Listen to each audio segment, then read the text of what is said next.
your dreams.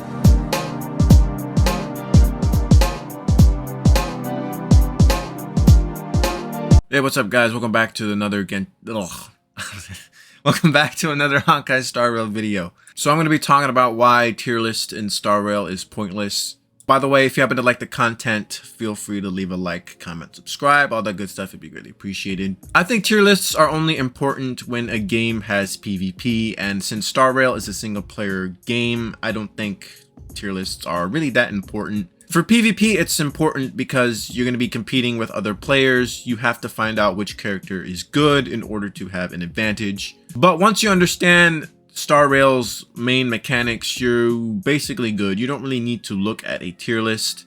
If anything, if you are going to look at a Star Rail tier list, I would suggest that you understand the game's mechanics so you can understand why that character is S tier. Because there's just so many things to factor in when making a tier list, especially for Star Rail. You have to consider the etalons, you have to consider the light cone, what team comps they're using, what build they're using. Are you playing in the beginning, middle, or the end? Are you playing in the simulated universe, or are you playing in the Forgotten Halls? With so many of those things to consider, if a new dumbass player were to look at the tier list, they'll look at Gepard being SS, they're going to level up Gepard, use him in the main story, and they're going to be like, what the fuck, why is he doing no damage? I thought this man was SS tier.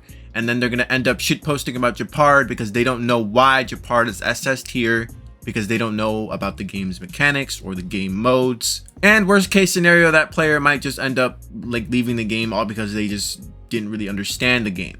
Once you understand the game's mechanics, you'll be able to measure a character's value pretty easily. For example, preservation characters are pretty good, especially in the simulated universe, because they're able to take hits for you and stuff, while your addition characters might not be as good in the simulated universe, especially when you're facing against a boss in the simulated universe, because their AoE isn't really going to be doing that much damage to a single target boss. But your addition characters in the overworld are pretty busted because they can basically one-shot the mobs pretty easily. Overall, if you understand the game's mechanics, you should get by the game just fine, even with the low tier characters. The acronym for meta is most efficient tactic available, keyword being available. So if you don't have a Gepard in your account, then he's clearly not meta because he's not in your account, because he's not available to you. So any other preservation character that you have that's invested is going to be meta because they're available to you.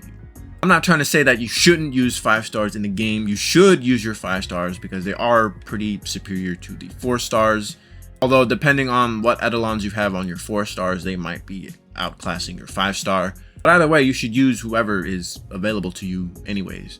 Another thing to keep in mind is that majority of the 5 stars in this game right now are all standard characters, and that basically means that they're most likely going to end up bottom tier in a few months because that's just how standard characters work. Once we start getting more limited 5-star characters, all these 5-star character standards that we're valuing right now are probably not going to be as valuable in the long term. It sucks, but that's just kind of the fate of standard characters. They're not really supposed to be that good. The only ones I could probably see staying long term is maybe Bronya herself, since she is a support. Although I did hear that there is like a better support coming out soon.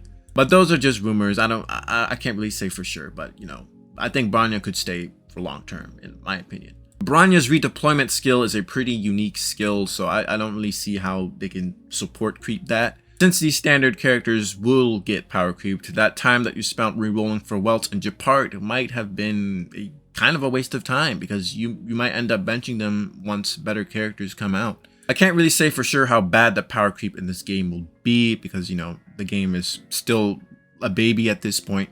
But since it does have Honkai in its name, the power creep might actually be really fucking real. Honkai Impact's power creep was pretty big, like really big, to the point where top tier characters basically went to bottom tier. But I will think that the standard characters will get power crept because they're just standard. That's just kind of how gacha games work for the standard characters. They're standard for a reason. So in conclusion, don't bother looking at tier lists if you don't understand the game's mechanics. But if you do understand the game's mechanics, then yeah, you should look at some tier lists, look at multiple tier lists, because some tier lists are a little bit more biased than others. And once you've taken a look at any other tier list, you can make your own conclusion on which characters are good and which characters are bad. So that's going to be the end of this video. Let me know what you guys think in the comment section below.